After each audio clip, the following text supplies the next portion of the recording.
afternoon, you find your mind drifting away.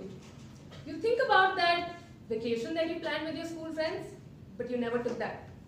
Now you're thinking about your school friends, wondering where they are, what they're doing in life, and you wish that you had kept in touch with them. Now you're thinking about that startup idea that you had, but you were never committed to execute it, and somebody else is running that business today. Now you're thinking about that girl in college that you liked, but you never had the courage to ask her out, and today she's married. Why did you miss out on all of these windows of opportunities in life? But hold on, you're happy with your life today. So then why is your brain suddenly acting like this hormonal teenager? Regret. Simply put, regret is when you try to compare your present-day life with the blueprint of expectations that you had for yourself. In the book called The Power of Regret, the author, Daniel Pink, tries to showcase that this emotion of regret is quite powerful. Now, people usually might look at regret as this negative emotion, but if used it right, it can do wonders for you. He tells that there are two kinds of stories that we tell ourselves. The first being comprehensive, the second being redemptive. In the first kind of a story, it is kind of a movie where the first half is great, but the second half of the movie just straight up goes down the drain. For example, the Hollywood celebrity Lindsay Lohan, she started out as a child actor and had a promising acting career.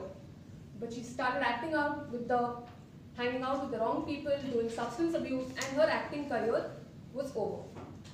The yesteryear's rising star today is struggling to keep her affairs in order. The redemptive story is the kind where it's the classic rags to riches stories that we all love. My favorite example would be Amitabh Bachchan. He hit his absolute rock bottom, was almost bankrupt, but he started his second innings with KBC. That work ethic, for me, is what actually makes him the big B of Bollywood, an icon in its truest sense. Now, we can all look at regrets as these tattoos. We can try to remove them, but there are some marks which will still stay behind. What we can do is that we can use this residue of regret and try to anticipate future regrets. The author Daniel Pink conducted a world regret survey. People from over 105 countries participated in this survey, and they shared over 16,000 regrets. At the surface of this, there was no pattern that was common. But beneath the surface, we find that people mostly have 4 core regrets. The first one being foundational, second, boldness regrets, third are your moral regrets, and the fourth one being connection regrets. Talking about the first foundational regrets, these are regrets where you often wonder to yourself, what if I'd done the work? It could be related to your health, finances, or your professional life. It's the classic fable story of the ant and the grasshopper, where the ants work during the summer to save up food for the winters, and the grasshopper is just busy playing all summer and is left with no food for the winters. It could be you indulging in junk food today and then regretting it tomorrow for not living a healthier lifestyle. Ending up in grave financial troubles because you regret not saving and investing. It could be another scenario where you find yourselves to be leading a professional life which is not as rewarding, and then you wonder why did you not hustle harder in your 20s. My favorite example for this would be from the movie Bhag Milkha Bhag. When Milkha Singh loses a race, he realizes that he did not put in the effort, and for his next race, he tries to eye at the world record, and he has a stupendous win when he breaks the world record in the next race. The second kind of regrets are your boldness regrets. Here you wonder to yourself, if I had only taken that risk. It could be starting that business, going on that solo trip, asking your crush out on a date. Sure, these things are daunting, but the exhilaration of being bold, that is worth the shot. So shoot your shot while you still have time. An example of this could be from the movie 3 Idiots, when Rancho encourages Farhan to muster up the courage to tell his father that he'd like to pursue a career in photography. When Farhan actually takes the plunge to do so, his father in fact gets on board with his plans. The third kind of regrets could be moral regrets. It's where you wonder to yourself, did I do the right thing? Because we as people fundamentally want to do the right thing, and we want to make choices that our conscience believes is right. The examples of these kind of regrets could be you bullying someone in school or college, you cheating in a competition or an exam, or being unfaithful to your partner. Unless you're like Ross from the TV show Friends, where he did not cheat, they were apparently on a break. The fourth example for the regrets is the connection regrets that we have, and that's the most common regrets people out there have. It's when you sit and you wonder to yourself, if I'd only reached out. It could be not making enough time for your friends, hoping that you were kinder to your parents when you were younger, or even reaching out to your loved ones and apologizing and trying to mend your relations. A classic example for this that comes to my mind is Hrithik Roshan's character from Zindagi Na Milegi Dobara. He is this workaholic who is always prioritizing his work over his social life. But he tends to start questioning his ways of life when he falls in love with a girl who is his polar opposite. The more we think about regrets, it's when we start to realize what we truly as people value. To live a fulfilling life, we need to have these four values, which is stability, growth, goodness, and love. Now we can use regret as a starting point for carving our redemption story. The author suggests that we could use methods like self-disclosure, putting pen to paper, sitting down and analyzing what would you like to learn from your existing regrets. Doing this actually relieves you of that burden. You could also try methods of self-compassion, where you use kindness rather than contempt, and you sit to understand that the emotion of regret is something that we feel and it's a shared human experience. Thirdly, you could also try self-distancing.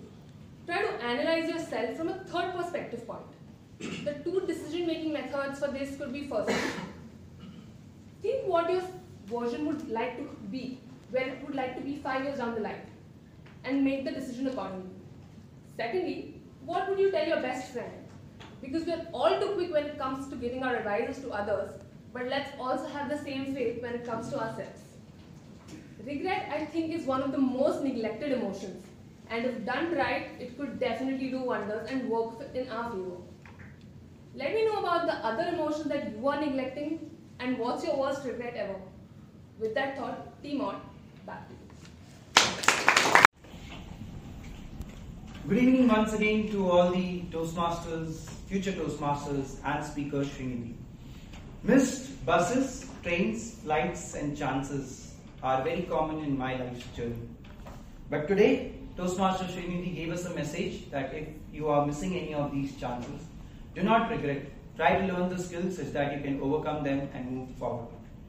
I would like to highlight 3 aspects of speaker's speech which I really enjoyed the most, or were the highlights while listening to her. First, her change of thoughts which she started with. All those thoughts, as in from one idea to another, were being transitioned with her hand gestures, which were very evidently seen from one idea, the transition, and then it switched to the next hand. The second aspect was the structure which she took.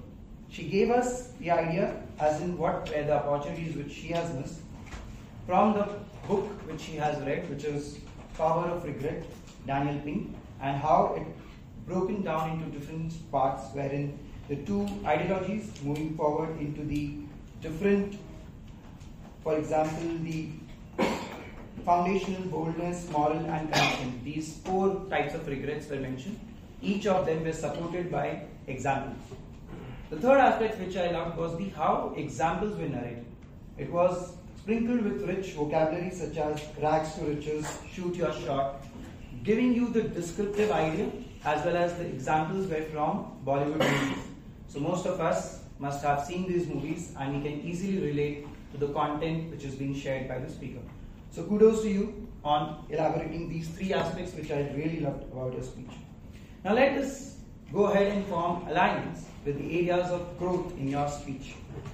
First point which I felt was the pace of your speech. It felt as if you are hurrying on to sharing the content which is there in your speech. I would recommend you to take pauses with each idea which you are presenting.